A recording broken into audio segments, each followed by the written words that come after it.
आंकड़े तो आप लोग देखते ही हैं, क्या क्या आंकड़े आ रहे हैं, कितने पॉजिटिव हुए हैं, कितने टेस्ट हुए हैं। ये आंकड़े आप हमेशा खुद ही पब्लिक के लिए देते भी हैं, तो उन आंकड़ों में ज़्यादा नहीं जाऊंगा। इतने कहना चाहूँगा कि जो हमने सोच रखी थी शुरू से ही कि किस प्रकार से इंफ्रास्ट्रक्चर बढ़ाएं मेडिकल साइड के अंदर, और फॉर्चुनेटली राजस्थान पहले से ही निरोगी राजस्थान की तरफ बढ़ रहा था। फ्री मेडिसिन, फ्री टेस्ट हो रहे थे, और निरोगी राजस्थान में अपने तय की तो पूरे राजस्थान का सर्वे करना। जो तैयारी थी हमारी उस वक्त में, वो कोरोना में काम आ गई, और इसीलिए आज राजस्थान में कोरोना आने के बाद में हम करीब करीब राजस्थान भर का स्क्रीनिंग कर चुके। और समय इसलिए हुआ पहले हमारी तैयारी थी निरोगी राजस्थान को लेकर के।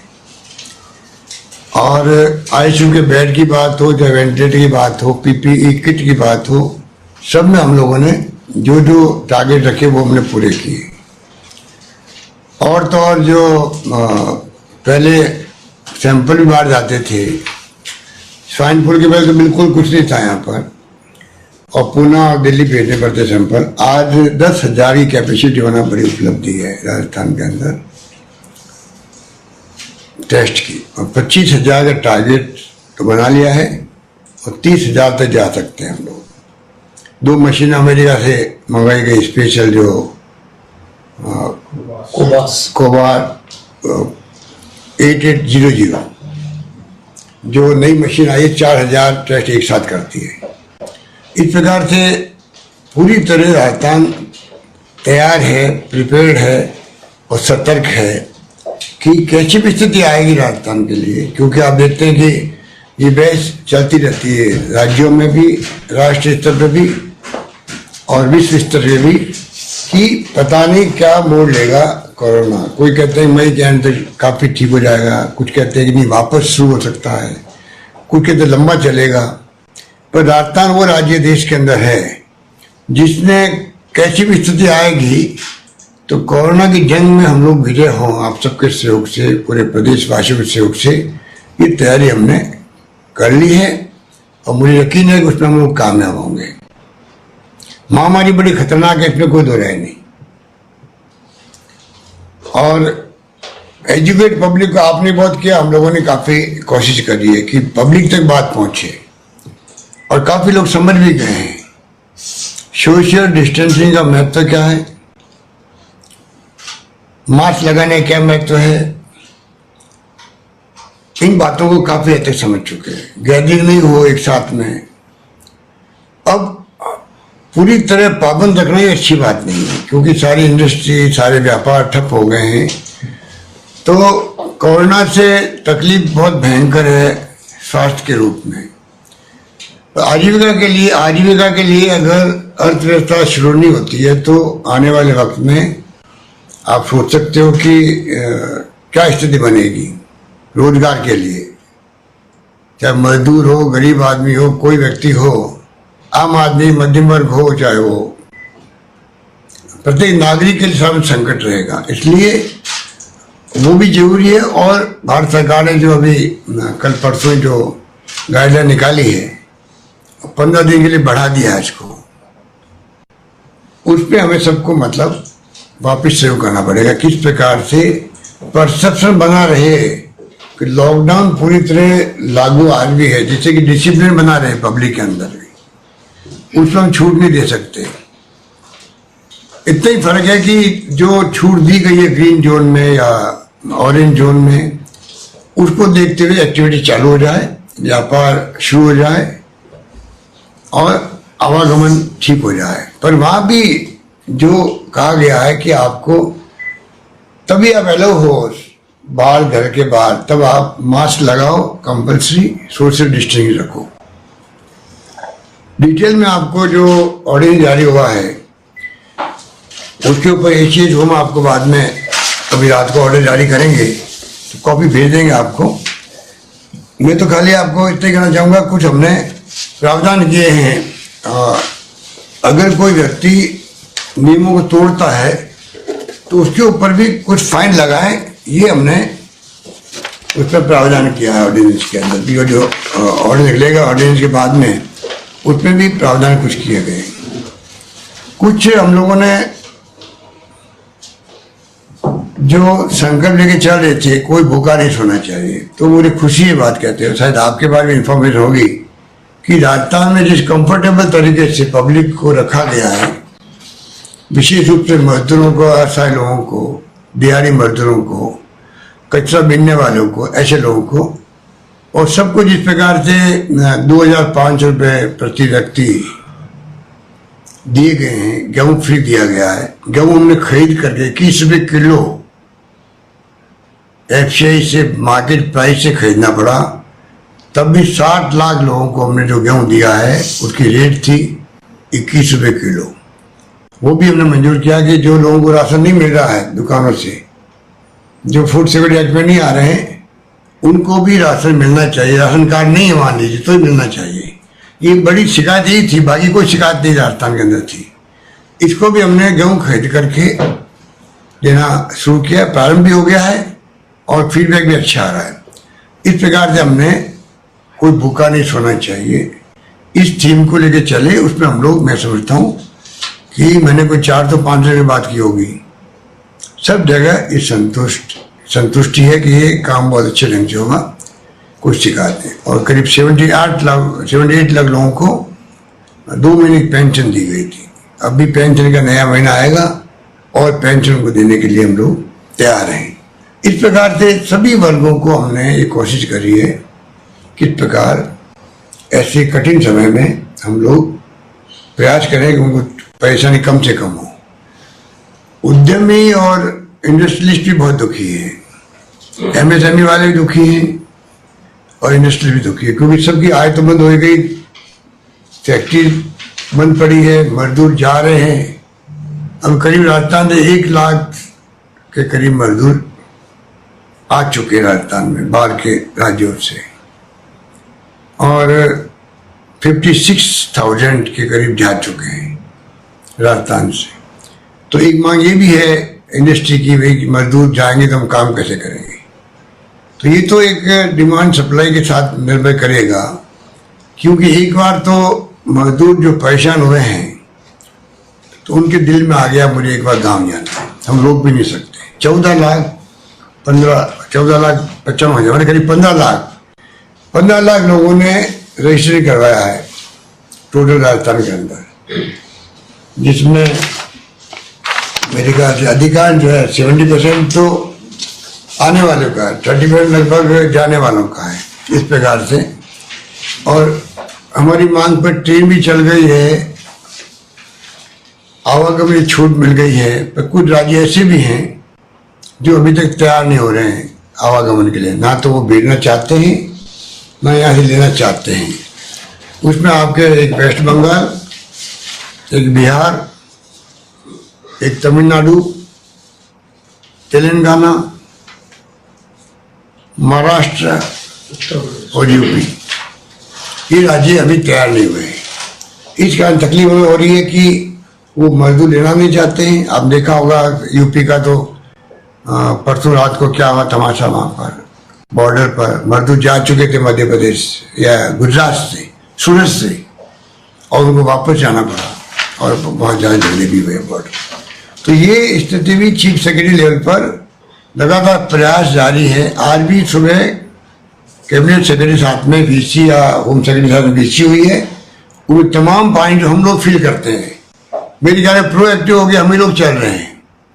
मजदूरों के लिए भी, रेलगाड़ी के लिए भी, इकोनॉमिक पैकेज के लिए भी, मेरे ख्याल से बहुत ही मेटिकुलसली और ऑर्गेनाइज वे में हम लोगों ने शुरू से ही आपको ब्रीफ किया कई बार, हम लोगों ने प्रेस नोट भी आए होंगे, पर जो जो कार्रवाई कोविड-19 से मुकाबला करने लिए हो सकती है, होनी चाहिए, हेल्थ से लगा के, सोशल सिक्योरिटी लगा करके, इन्वॉल्वमेंट सभी पॉलिटिकल पार्टियों का हो, धर्म गुरुओं का हो, एक्सपर्ट के डॉक्टर, रिटायर्ड डॉक्टरों का हो, प्राइवेट मेडिकल कॉलेजेस का हो, मेरे ख्याल से अच्छे ढंग से मैनेज करने का प्रयास किया है।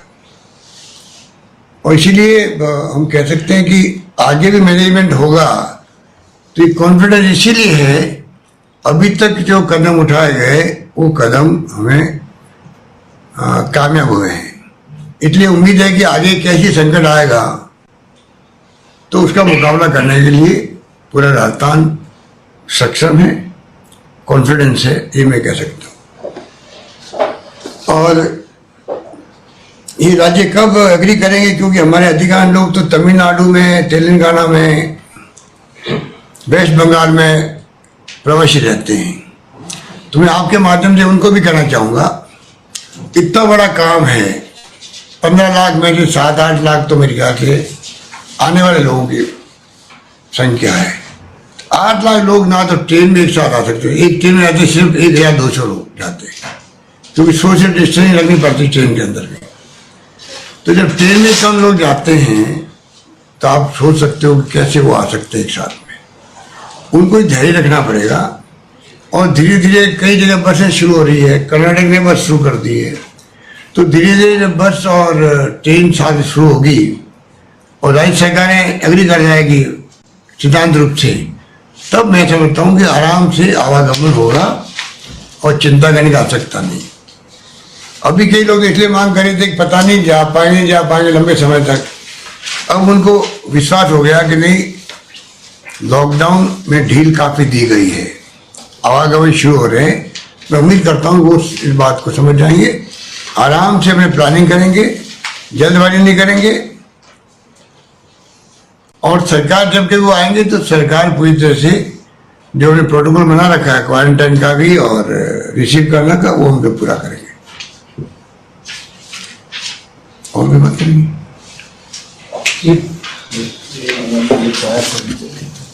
कुछ जो है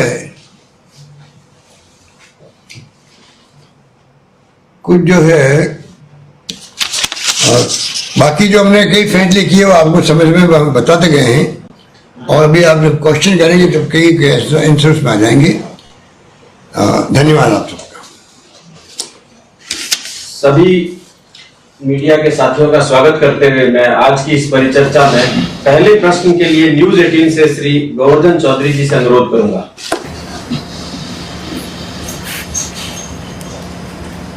नमस्कार सर। नमस्कार। जन्मदिन की शुभकामनाएं आपको। मेरा सवाल ये है आपसे कि कोरोना के बाद, अभी कोरोना का मुकाबला चल रहा है, लेकिन जनता में सबसे बड़ा भय ये है कि कोरोना के बाद की जो स्थितियां होंगी उनमें अर्थव्यवस्था कैसे पटरी पर आएगी, उनका जीवन, उनकी जो रोजी रोटी है वो ठीक ठाक चल पाएगी कि नहीं चल पाएगी। तो सरकार क्या प्रयास कर रही है कि कोरोना के बाद अर्थव्यवस्था पटरी पर आए।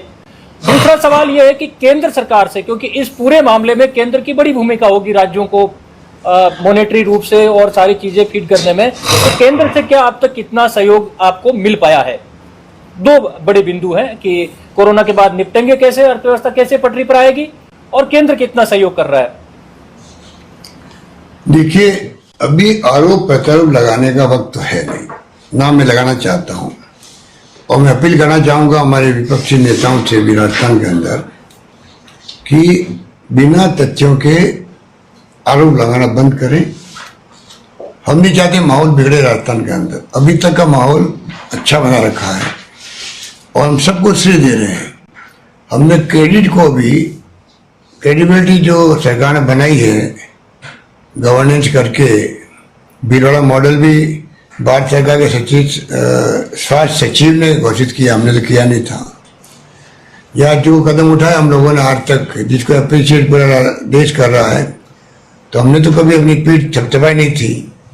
फिर भी हमारे जो नेता प्रतिपक्ष के यहाँ पर है, या जो बीजेपी के अध्यक्ष हैं या केंद्रीय मंत्री हैं, अच्छी परफॉर्मेंस में हम लोग सबको भागीदार बना रहे हैं। चाहे विपक्ष हो, सोशल वर्कर हो, एक्टिविस्ट हो, चाहे आम जनता हो, ब्यूरोक्रेट तो है ही है उसके अंदर, पुलिस प्रशासन भी शानदार सब काम कर रहे हैं। हमने कोई श्रेय लेने के लिए कोई अभियान नहीं छेड़ रखा है, तब भी उनके स्टेटमेंट भड़काने वाले आ रहे हैं जनता को, वो उचित नहीं है बिना तथ्यों के।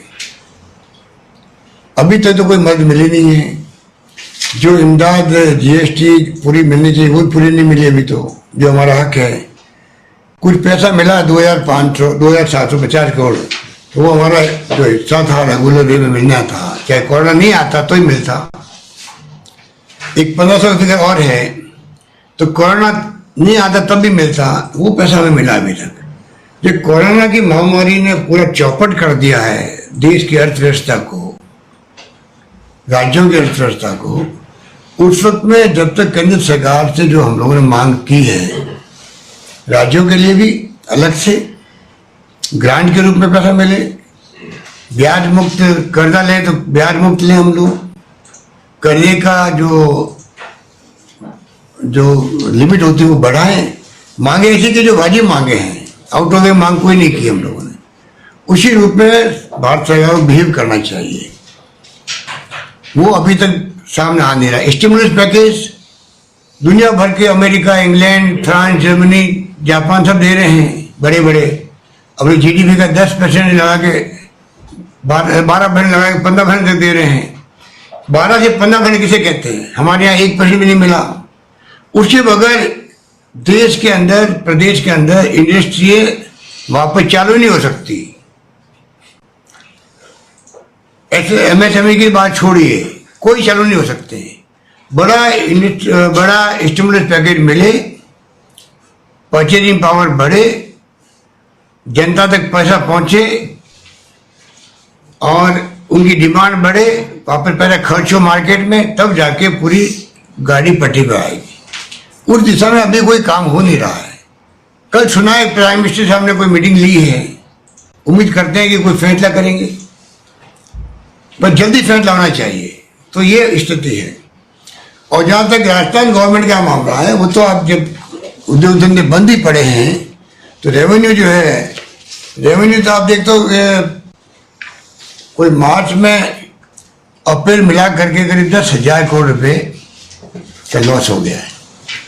तो आप सोच सकते हो 2 महीने में 10,000 करोड़ लॉस हो जाए तो पूरे साल में क्या होगा। तो जो हमारा बजट बनाया हुआ है उस पर पुनर्विचार करना पड़ेगा। उसके लिए हम लोग कहाँ कटौती करें, हमारी मजबूरी बन जाएगी। भारत सरकार को चाहिए कि वो आगे आके इमदाद करे, जिससे कि कटौती कम से कम करनी पड़ेगी बजट के प्रावधान के अंदर। धन्यवाद।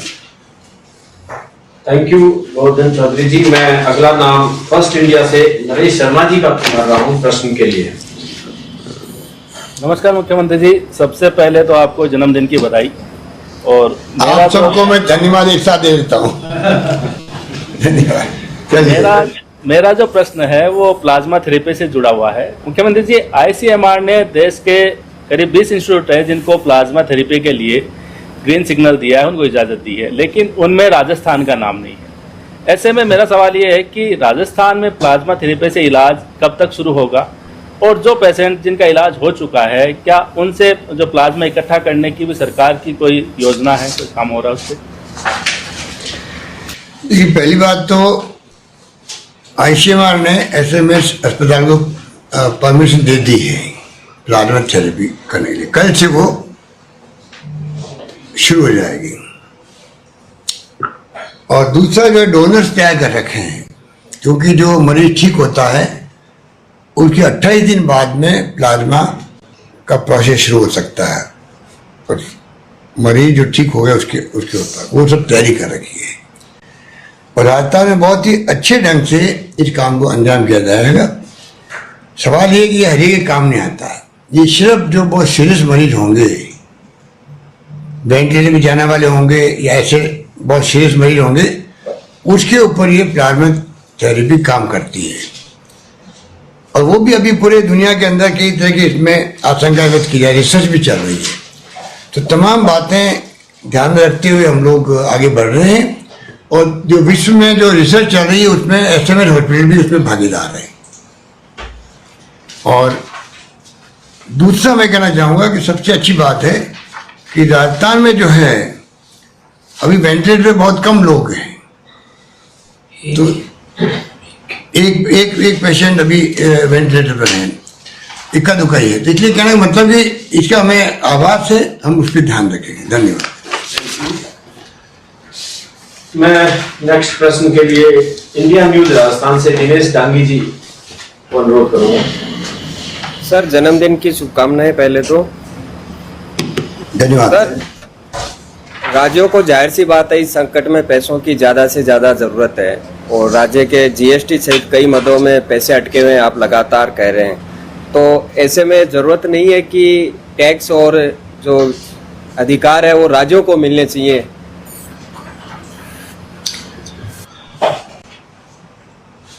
ऐसा है कि ये जीएसटी की अवधारणा कांग्रेस यूपी गवर्नमेंट की है।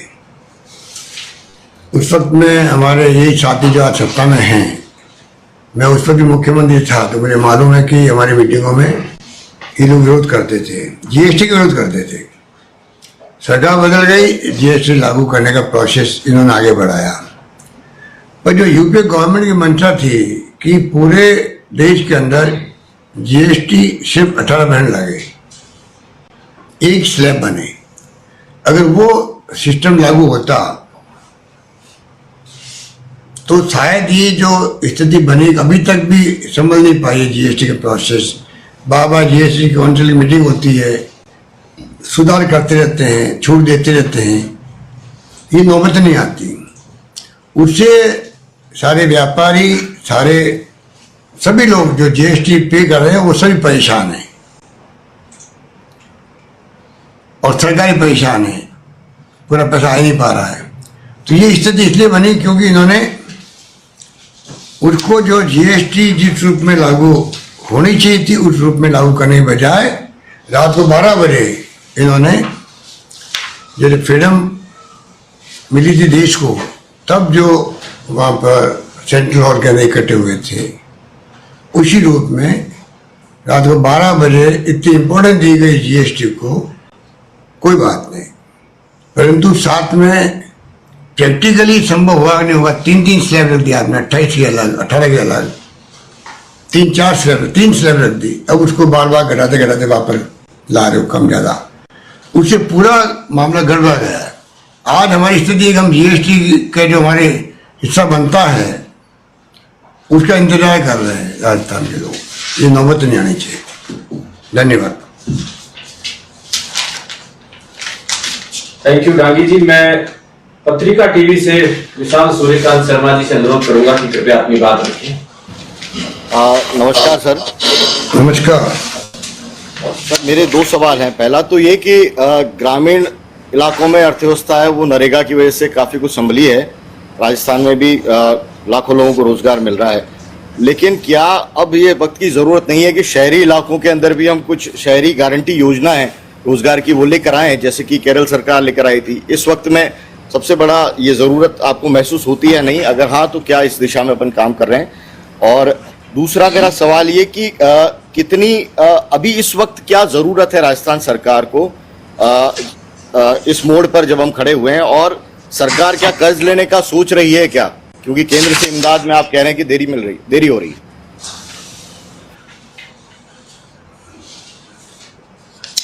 देखिए, ये प्रोग्राम नरेगा गांव वालों के लिए जीवनदायिनी साबित हुई है। और राजस्थान में तो जब से नरेगा का कानून बना है तब से राजस्थान वो राज्य देश के अंदर है जो सबसे आगे रहा है, और उसी महत्व को हमेशा बनाए रखने का प्रयास किया गया है। और स्थिति आज भी ये है कि कोरोना की महामारी तो अभी आई है, उसके पहले भी सरकार बनते ही पहली कैबिनेट में हमने फैसला किया कि पूरे राजस्थान में जो काम मांगे उसको काम मिलना चाहिए। जब लापरवाही होती है इसके लिए तब काम मिलता नहीं है, तो काम मांगो अभियान चलाया गया कि काम मांगो और काम मिलेगा। तो करीब 9 लाख लोग काम करे थे उस वक्त, उससे 30 लाख तक हम पहुंचे थे उस वक्त में। जब कोरोना आ गया तो उसके बाद में फिर अभी लड़खड़ा गया मामला पूरा। अब हम ये कह रहे हैं कि जब कोरोना आ गया तो आप एक तरफ हमने काफ़ी छूट दी है, वापस 1 लाख से वहाँ पर बढ़ के 10 लाख पहुँच चुके हम लोग, और हम चाहते हैं 30 लाख भी क्रॉस करें। तो इसमें तो उनमें जो सोशल डिस्टेंसिंग की, मास्क की अनिवार्यता है तो सब रहेगी, उनको एजुकेट भी कर रहे हैं साथ में। पर सवाल ये है कि इसमें भारत सरकार से मैं कहना चाहूँगा कि जब आप ये कह रहे हो MSME वालों को भी सबको कि घर बैठे मजदूरों का आप कोरोना के पीरियड के अंदर, लॉकडाउन के पीरियड के अंदर आप उनको तनख्वाह दीजिए, ये धर्म बनता है भारत सरकार का। भारत सरकार को भी चाहिए कि जो एक्टिव नरेगा के रजिस्टर्ड लोग हैं और एक्टिव मजदूर हैं उनको वो भी घर बैठे हुए नरेगा के लॉकडाउन के पीरियड में उनको पूरा पैसा दे, क्योंकि लॉकडाउन में जाने से तभी व्यक्ति कहीं पर काम सब बंद हो गए। तो ये मेरी मांग है जो मैं समझता हूँ आपके माध्यम से भारत सरकार तक पहुंचे। धन्यवाद। कर्ज लेने का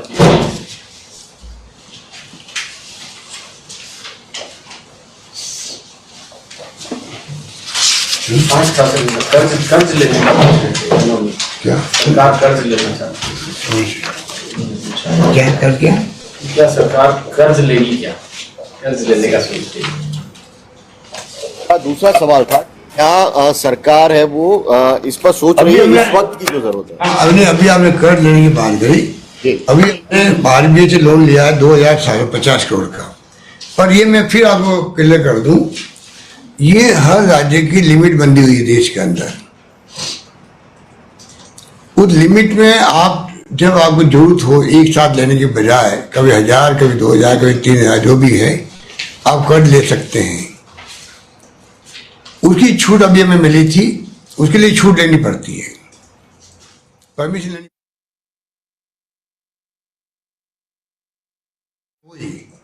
वो ले सकते हैं। उसमें हमने 2750 करोड़ रुपए लिए, उससे काम नहीं चलने वाला। नहीं तो रेगुलर कोरोना बगैर की एक्टिविटी है ये तो सारी। कोरोना के अंदर भारत सरकार को जब तक बड़े रूप में आकर के बड़ा दिल रख करके फैसले नहीं करेंगी तो मैं समझता हूँ राज्यों की एक्टिविटी बंद हो जाएगी विकास की देश के अंदर। अर्थव्यवस्था की पटरी गाड़ी पे आएगी नहीं, क्योंकि परचेजिंग पावर लोगों पर होगी नहीं, तो कैसे वापस डिमांड बढ़ेगी और कैसे फैक्ट्री चालू होगी। इसलिए स्टिमुलस पैकेज की बात हो, राज्यों के थ्रू पैसे खर्च करने की बात हो, जब एक्टिविटी बढ़ेगी सभी तरह से खर्च करने की हर विभाग की, तभी पैसा जाएगा हर विभाग के अंदर और हर मजदूर तक पैसा पहुंचेगा, वो पैसा वापस काम आता है। धन्यवाद विशाल जी। मैं कैलाश शर्मा जी नफा नुकसान से अनुरोध करूंगा कि अपना प्रश्न रखें। नमस्ते सर। नमस्कार सर, मेरा प्रश्न ये है कि विश्व के सबसे विकसित राष्ट्र अमेरिका ने 2500 अरब डॉलर का पैकेज अपने यहाँ अनाउंस किया है और उसके दो पार्ट रखे हैं। पहला पार्ट हेल्थ केयर पर है और दूसरा MSME को प्रमोट करने पर है। आपने 28 मार्च को नरेंद्र मोदी जी को फोन कर कहा था कि 1 लाख करोड़ रुपए का पैकेज जारी किया जाए।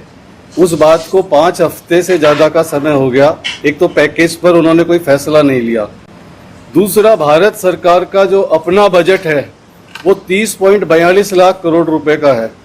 उस बजट में 4.36 लाख करोड़ रुपए डिफेंस और होम सिक्योरिटी पर है। बाकी जो 26 लाख करोड़ रुपया बचता है उसमें 70 हेड होते हैं। 70 हेड में 45 हेड इस तरह के हैं जिनमें कटौती की जा सकती है। इसके अलावा 25 हेड ऐसे हैं जिनको देश काल और परिस्थितियां देखते हुए अबॉलिश भी किया जा सकता है। एक तरह से मैं बजटरी रिफॉर्म की बात यहाँ कर रहा हूँ। अभी आपने भी इंडिकेट किया थोड़ी देर पहले कि हम भी हमारे बजट में कुछ रिस्ट्रक्चरिंग की बात करना चाह रहे हैं। तो आपको नहीं लगता कि केंद्र सरकार ने 5 हफ्ते की देरी कर दी इस पैकेज को जारी करने में? और आपको लगता है कि बजटरी रिफॉर्म की बजटरी रिस्ट्रक्चरिंग की जो बात आपने कही है वो आगे बढ़े और गतिशील हो? Thank you. नहीं, आपके सवाल के जवाब मैं पहले दे चुका था वैसे तो, और संदर्भ में फिर मैं कहना चाहूँगा कि वास्तव में आप ठीक कह रहे हैं। केंद्र को बिना समय गवाए हुए इसमें आगे आके, इसमें कोई ऑर्डिनरी टाइम नहीं है कि आप रिक्वेस्ट बार बार करो केंद्र से, केंद्र डिस्क्रिप्शन काम ले का आप किन मदों के लिए मांग रहे हैं, क्या कर रहे हैं, वो वक्त नहीं है। वक्त इमरजेंसी का है। हेल्थ इमरजेंसी का वक्त है। जब WHO हेल्थ इमरजेंसी डिक्लेयर की थी तो आप सोच सकते हो कि हेल्थ के फ्रंट पे आप लड़ रहे हो, कोई दिक्कत नहीं। पर जो लॉकडाउन हुआ है, बिना लॉकडाउन के लड़ाई लड़ते तो अलग बात थी। तो हम लोग केंद्र पे निर्भर नहीं रहते शायद, जिस रूप में आज निर्भर होने की बात मजबूरी में कर रहे हैं। आज तो कोई राज्य सरकार हो, उनकी स्थिति ऐसी बन गई है, जब रेवेन्यू आ ही नहीं रहा है, आपका दुकानें ही बंद है, MSME बंद है, बड़ी इंडस्ट्री बंद हो गई है, एक्टिविटी बंद हो गई, रेवेन्यू कहाँ से आएगी? तो आप सोच सकते हैं कि जो रेवेन्यू के रिसोर्सेज हैं, डिपार्टमेंट हैं, वो सब बंद पड़े हैं। एक्साइज, ट्रांसपोर्ट, टूरिज्म, तो ऐसी स्थिति में हम लोग चल रहे हैं। इसलिए उसके आधार पर जो है हम लोगों को एक्सरसाइज करने की बात, इसलिए मैंने कहा कि हम लोग खुद भी अपने बजट में एक्सरसाइज कर रहे हैं किस प्रकार से बजट के प्रोविजन को कम करें। ऐसा नहीं है कि बाद में हम लोग पेमेंट करने में तकलीफ आए, पेमेंट लोगों के बकाया रहे। मैं कमेंट में बताइए आपको वीडियो कैसे लगा। इस वीडियो को ज़्यादा से ज़्यादा शेयर कीजिए और ऐसे इंटरेस्टिंग वीडियोस देखने के लिए हमारे चैनल को सब्सक्राइब कर लीजिए।